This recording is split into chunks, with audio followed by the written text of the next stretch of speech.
गलती की इस्लाह करना चाहती हूँ कि तुम नीलम को वापस इस घर में ले आओ। कुछ भी करके ले आऊंगा उसे।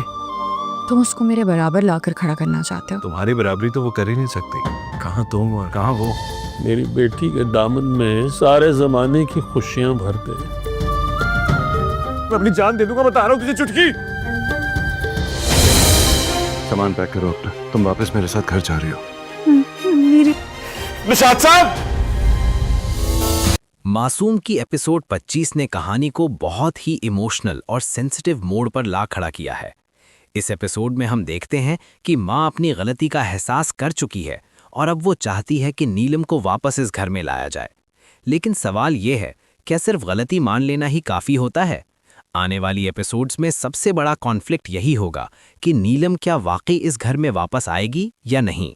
जो अल्फाज बोले गए हैं, तुम मेरी बराबरी नहीं कर सकती, ये नीलम के लिए सिर्फ अल्फाज नहीं बल्कि उसकी सेल्फ रिस्पेक्ट पर सीधा वार हैं।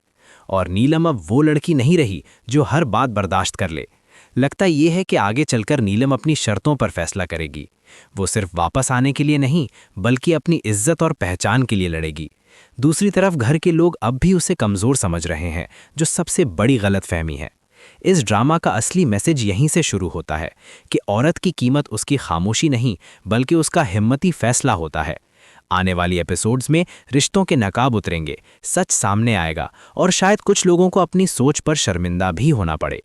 मासूम सिर्फ एक ड्रामा नहीं बल्कि एक सवाल है, क्या गलती की माफ़ी तब भी मानी जा सकती है जब इज्जत वापस न मिले? देखते रहिए मासूम, सिर्फ ह्यू टीवी पर, क्योंकि असली इम्तिहान अभी बाकी है।